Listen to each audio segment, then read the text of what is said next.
Un hombre escucha atento durante una hora el discurso de una mujer acostada sobre un diván. Él apenas asiente o hace algún gesto ocasional mientras toma notas en una libreta. La mujer narra algunas experiencias de su infancia. Llora al recordar a su padre muerto. Recuerda con cariño los días que salió de día de campo o al cine junto con su familia. Esta escena se repite 1 hora a la semana sin parar, por años. Un buen día, el hombre aparta su libreta y le dice a la mujer: es claro que su vida ha estado marcada por la envidia hacia los varones por no tener pene. Hoy en Brainworm hablaremos sobre el psicoanálisis. Ok. No pienso que esta burda caricatura ejemplifique debidamente el quehacer del psicoanalista, pero sirve para empezar a preguntarnos cómo es que una práctica que en apariencia se escucha tan inocente puede ser motivo de tanta controversia. Así que vayamos por partes y empecemos revisando qué hay de malo en el psicoanálisis desde su estructura teórica, para luego hablar de su práctica clínica. Karl Popper, en su ya clásico libro Conjeturas y refutaciones, afirma que el psicoanálisis no cubre el estatuto de ciencia por ser irrefutable. ¿Qué tipo de respuestas clínicas refutarían para el analista no solamente un diagnóstico o analítico particular, sino el psicoanálisis mismo? Popper se dio cuenta de que una teoría que parece explicarlo todo, en realidad no explica nada. Un psicoanalista podría explicar por qué un hombre cometería asesinato con la misma facilidad con la que podría explicar por qué el mismo hombre sacrificó su vida para salvarla de otro. Un psicoanalista explica todo proceso psíquico, toda afección a partir de su teoría, de la misma manera que Ptolomeo explicaba los fenómenos astronómicos conocidos en su época a través de varias hipótesis ad hoc que añadió a su teoría con tal de salvarla de la crítica y de la refutación. Es precisamente esta una de las razones por la cual el psicoanálisis es considerado una pseudociencia, por ser irrefutable. Ahora bien, aquí es donde algún defensor de esta teoría podría afirmar: pero el psicoanálisis no tiene pretensiones de ser una ciencia, es un modelo terapéutico que en la práctica ha demostrado su efectividad, y eso basta para que sea válido. A lo cual yo puedo responder: no te mames. Quizá hoy en día los psicoanalistas han perdido toda pretensión de ser aceptados en la comunidad científica, pero esta no era la intención original de Freud, quien luchó gran parte de su vida porque el psicoanálisis fuese reconocido como una ciencia. En su libro Algunas lecciones elementales del psicoanálisis afirma que la psicología también es una ciencia natural. ¿Qué otra cosa puede ser? Y antes, en la misma página, define la relación de su quimera con la psicología. El psicoanálisis es una parte de la psicología. No, Freud, tu teoría no es científica y nunca podrá serlo. Contrario a la creencia general, el psicoanálisis no es una ciencia fallida. Esto debido a que ignora el método científico. Freud desarrolló los constructos de su teoría a partir de pura elucubración y una que otra observación clínica, y es permeable a toda refutación. Se trata simplemente de charlatanería psicológica. ¿El psicoanálisis ha demostrado ser efectivo como modelo terapéutico? No. Desde los años 60 se sabe de su poca eficacia. Hans Eysenck recopiló y criticó todos los estudios existentes sobre la efectividad del psicoanálisis. Llegó a la conclusión de que el tratamiento psicoanalítico no supone ninguna mejora sobre las tasas de remisión espontánea, es decir, sin tratamiento de la neurosis. Adicionalmente, Eysenck argumenta que en todos los terrenos en donde el psicoanálisis fue puesto bajo la lupa empírica, estudiando científicamente sus postulados, resultaron todos infructíferos. Y así podríamos ir revisando cómo a lo largo de décadas algunas de las principales hipótesis que conforman esta teoría han sido comprobadas como falsas. El complejo de Edipo, la represión, la existencia del inconsciente freudiano, etc. Si el psicoanálisis no es un buen modelo terapéutico y también es una pseudociencia, ¿qué queda de él? Pues algunos dirán que queda como una filosofía de vida, pero yo no me apegaría a esta filosofía de vida, ya que es, objetivamente hablando, muy terrible y muy enfermiza. Considera al ser humano un ente enfermo desde su nacimiento hasta su muerte, condenado a buscar reprimir todas esas pulsiones terribles que lo acechan, todo ese lado animal que está esperando salir en cualquier momento.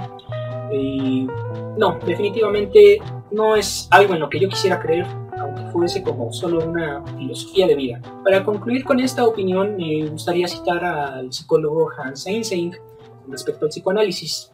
Él afirma que el psicoanálisis es, en el mejor de los casos, una cristalización prematura de ortodoxias espurias.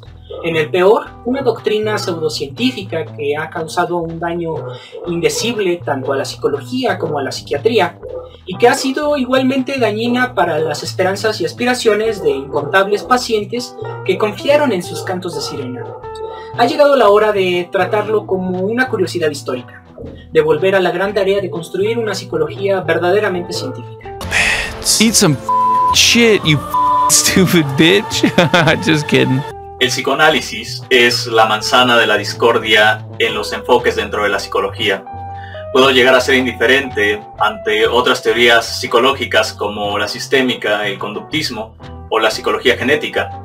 Esto puede deberse a que las aproximaciones mencionadas anteriormente tienen aciertos palpables y también algunos desatinos, pero cuando se habla de psicoanálisis, regularmente se opta, o al menos yo optaría por una postura extremista. O se acepta que el psicoanálisis es del todo nocivo, o los teóricos que lo apoyan no se atreven a renegar sobre la rama del psicoanálisis que profesan, a pesar de que algunos psicoanalistas han vivido para expresar una cantidad considerable de disparates. De manera personal, pienso que el psicoanálisis es uno de esos enfoques psicológicos que no deben mezclarse con las neurociencias, debido a que el objeto de estudio de estas dos ramas del conocimiento son distintos. El psicoanálisis se enfoca en el sujeto deseante, en el placer, el goce y la angustia de los individuos. Por otro lado, las neurociencias se enfocan en las bases neuroanatómicas y neurofisiológicas que subyacen los procesos cognitivos y la conducta de los entes biológicos. Por tal motivo, el hablar de psicoanálisis y neurociencias es algo así como pedir una pizza con plátano. Es casi una contradicción hasta biológica. Pero como aplicaremos el principio de Lacan que alguna vez mencionó Virgilio, cambiaremos el ser por el complacer y abordaremos estos temas dispares. Respecto a ciertos postulados psicoanalíticos sucede lo siguiente. Algunos descubrimientos neurocientíficos han corroborado su falsedad. Por ejemplo, el hecho de que no recordemos nuestros primeros meses de vida. Esto no sucede porque reprimimos una experiencia traumática, sino porque ciertas estructuras del cerebro que permiten la formación de los recuerdos no se han desarrollado con plenitud, como el hipocampo. Es también falsa la atribución de cogniciones complejas propias de los bebés establecida por Melanie Klein. En cuestiones como la asociación libre, algunos psicoanalistas declaran que este principio de terapia psicoanalítica ha sido corroborado por las neurociencias, ya que el cerebro tiende a asociar de manera frecuente estímulos anteriores con experiencias presentes. Ante esto yo diría, puede ser que nuestro cerebro al aprender funcione de este modo, asociando cadenas de estímulos hasta la muerte. Pero la interpretación que realizan los psicoanalistas de estas asociaciones suelen ser de carácter subjetivo y sumamente abstractas, a pesar de infalsables. Debemos recordar también que cuando un psicoanalista publica un caso, lo interpreta con sus conocimientos y perspectiva del mismo. Podría suceder que en vez de revelar el inconsciente del cliente, se encuentre haciendo un tratado de su propio inconsciente, en el caso hipotético de que el inconsciente fuera algo concreto. Y en el caso de que existiera, sería prudente cuestionarnos la utilidad de la existencia de este concepto. Tal vez este concepto sea un término para expresar algo que no comprendemos del todo. Una palabra similar al noúmeno kantiano. El asunto es que el inconsciente parece explicar una cantidad extensa de situaciones que realizamos sin uso pleno de nuestra racionalidad.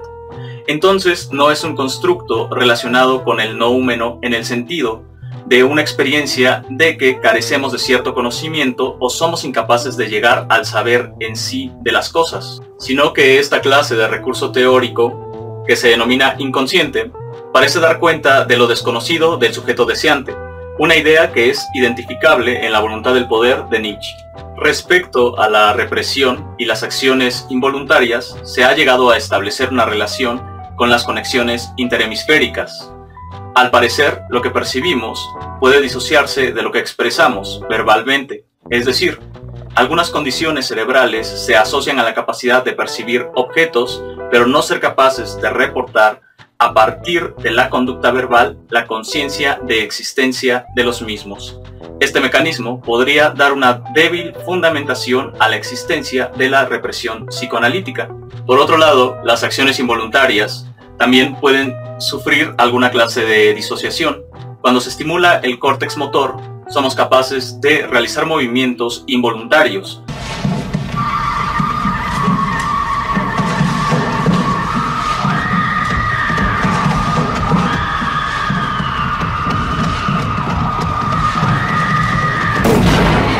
Sin embargo, cuando nos preguntan por qué realizamos ese movimiento, intentamos dar una explicación lógica, como si el movimiento hubiera sido realizado de manera voluntaria. Esto podría llegar a aclarar otro principio del psicoanálisis aplicado a la clínica. Se relaciona con la incapacidad del cliente para distinguir las verdaderas razones de lo que hace. No obstante, querer relacionar ideas de distintos calibres implica realizar saltos explicativos que dejan secuencias vacías desprovistas de hechos empíricos que asocian cada uno de los extremos. En este caso parecen ser afirmaciones lógicas no del todo comprobables. Es prudente realizar una separación entre la percepción inconsciente y el constructo de inconsciente psicoanalítico. La percepción inconsciente indica la existencia de una disociación neuroanatómica o neurofuncional y cognitiva que altera el funcionamiento normal de los procesos que nos permiten conocer la realidad. También podría indicar la existencia de actividad cerebral de la cual no somos conscientes. Sin embargo, el inconsciente psicoanalítico parece indicar la existencia del desear estructurado, que es un principio organizador del individuo de orden ideológico, por tal motivo, normalizante. Aquí es donde debemos recordar el punto crucial de la problemática conceptual del psicoanálisis, caracterizada por pertenecer al orden filosófico, no al orden científico, como las neurociencias. Otra de las diferencias que existen entre el psicoanálisis y las neurociencias es que el psicoanálisis propone una curación por medio de la palabra y se centra en un recurso conceptual que no puede ser visto, pero sí puede ser escuchado, el inconsciente. Por otro lado, las neurociencias se centran en corroborar diferencias palpables en el lenguaje, en el aprendizaje, en los procesos cognitivos, en el comportamiento, en la neuroanatomía y en la neurofisiología. Para Freud, el psicoanálisis debía pertenecer a las ciencias naturales. Por tal motivo, siempre sujetó sus explicaciones al margen de las relaciones lógicas propias de la ciencia natural. Sin embargo, realizando este trabajo intelectual, elaboró un constructo teórico que parece escapar al determinismo y rigidez de las leyes propias del mundo material, de tal modo que, intentando apegarse a su primera concepción de reduccionismo neurofisiológico, llegó a inventar una proeza, el inconsciente, que da cuenta de un orden contrario al que tenía pensado en un principio. Como científico, Freud nos quedó en deuda de resultados. Pero esto tal vez no fue su culpa. Todos estamos enterados del gran genio de Freud.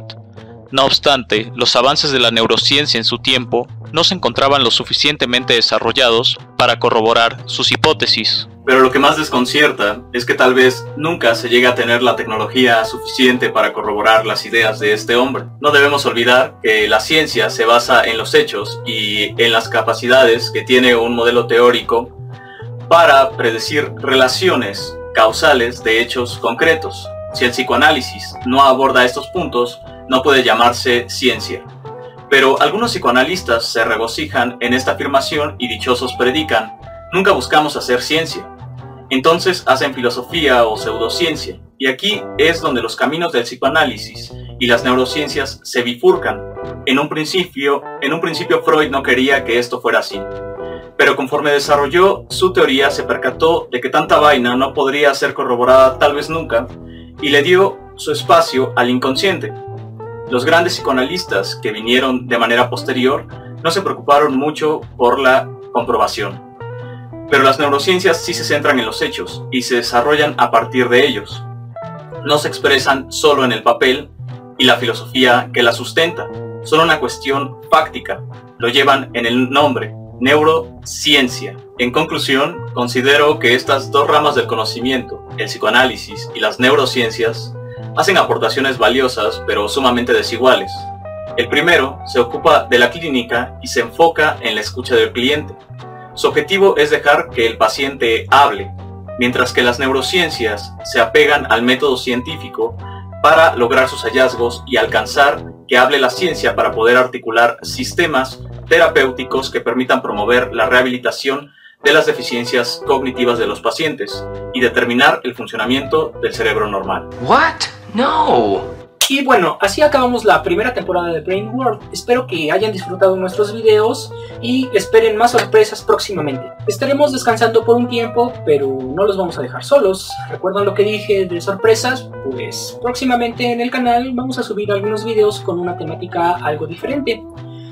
Serán Braincast, donde hablaremos sobre cultura pop en general, un poco de tal vez filosofía, anime, series, películas, etc. Por si quieren seguirnos también en esta nueva ¿qué es, Andrés? Es una clase de proyecto alterno. Un proyecto alterno. Síganos. Si te gustó el video, dale me gusta, compártelo en tus redes y no olvides seguirnos en Facebook. Nos estamos viendo hasta la próxima.